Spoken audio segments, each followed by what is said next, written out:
සුබ දවසක් කියලා ප්‍රාර්ථනා කරනවා හැමෝටම. අද මම මේ වීඩියෝ එකෙන් ඔයාලට පෙන්නන්නේ මගේ පාවිච්චියට මම කොහොමද රෝස්මරි ඔයිල් එක ගෙදර හදාගත්තේ කියලා. අපි මේ විදිහට රෝස්මරි ටිකක් හොඳට හොදලා අරගෙන මේ විදිහට පොඩ්ඩක් තෙත හිඳෙන්න තියාගන්නවා මුලින්ම. මම මේකට බේස් ඔයිල් එක විදිහට පාවිච්චි කරන්නේ වර්ජින් කොකනට් ඔයිල් එක. මිලිලිටර් 200ක ප්‍රමාණයක් මම පාවිච්චි කරනවා. ඒ වගේම මම මේකට එකතු කරගන්නවා කැස්ටර් ඔයිල් එහෙමත් නැත්නම් මෙඬරු තෙල් එකේ මිලිලිටර් 50ක්. ඒ වගේම ඔලිව් ඔයිල් එකෙන් මිලිලිටර් 50ක් මම මේකට ගන්නේ එක්ස්ට්‍රා වර්ජින් ඔලිව් ඔයිල් එක.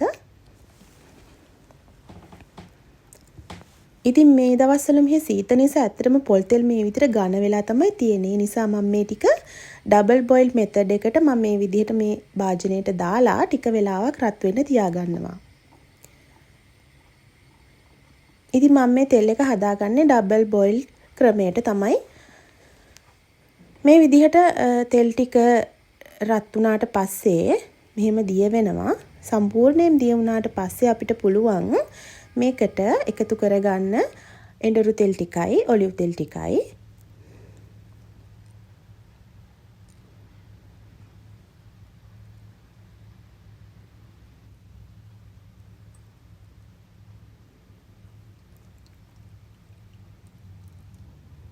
දැන් මේ තෙල් එක ටිකක් හොඳට කලවම් කරලා ඊට පස්සේ අපිට පුළුවන් රෝස්මරි කොළ ටික මේකට එකතු කරගන්න.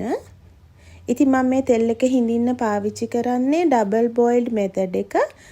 මොකද ඒකෙන් තෙල් වල සම්පූර්ණ ගුණය ආරක්ෂා වෙනවා. ඉතින් YouTube එකේ ගොඩාක් වීඩියෝ තියෙනවා රෝස්මරි ඔයිල් හදාගන්නේ කොහොමද කියන එක. මම පාවිච්චි කරන්නේ මේ විදිහට මේ තෙල් වර්ග තුන එකතු කරලා තමයි මම මේ තෙල් එක හදාගන්නේ. මං හිතනවා එඬරු තෙල් ඔලිව් තෙල් කියලා කියන්නේ අපේ හිස කෙස් වලට හොඳ පෝෂණයක් ලබා දෙන තෙල් වර්ග දෙකක්. ඉතින් ඒ නිසා මං හිතුවා මේ විදිහට මේ තෙල් එක හදලා බලන්න.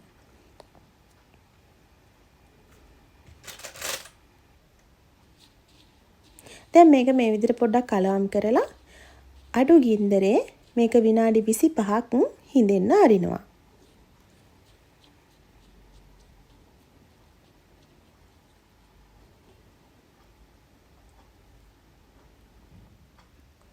ඉතින් මේ තියෙන විනාඩි 10කට විතර පස්සේ දැන් මේ තෙල් එක රත් වීගෙන එනවා. පොඩ්ඩක් කලවම් කරලා මේ විදිහට අපි තවත් විනාඩි 15ක් අඩු ගින්දරේ මේ තෙල් එක හිඳෙන්න අරිනවා.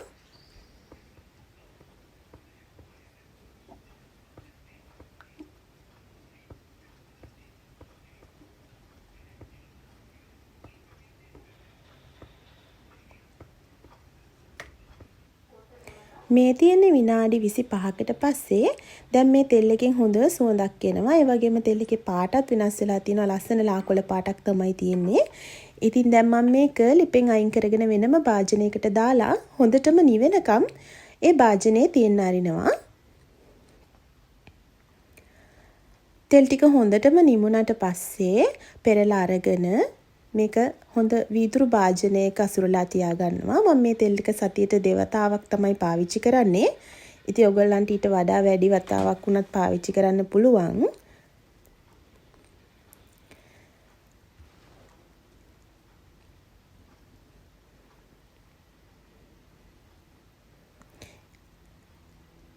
ඉතින් ඔන්න මේ විදිහට තමයි මම මේ රෝස්මරි ඔයිල් එක මට පාවිච්චි කරන්න මං ගෙදර හදාගත්තේ. මගේ කොණ්ඩෙත් ගොඩාක් අඩුයි. අතරම ඉතින් ඒ නිසා මම පාවිච්චි කරලා බලනවා කොහොමද මට මේකෙන් ලැබෙන ප්‍රතිඵල කියලා. එහෙනම් ඉතින් ඕගොල්ලොත් හදලා බලන්න කොහොමද ඔයාලට ලැබෙන ප්‍රතිඵල මේ තෙල් එක පාවිච්චි කරාම කියලා. එහෙනම් හැමෝටම සුබ දවසක් වෙන්න කියලා ප්‍රාර්ථනා කරනවා.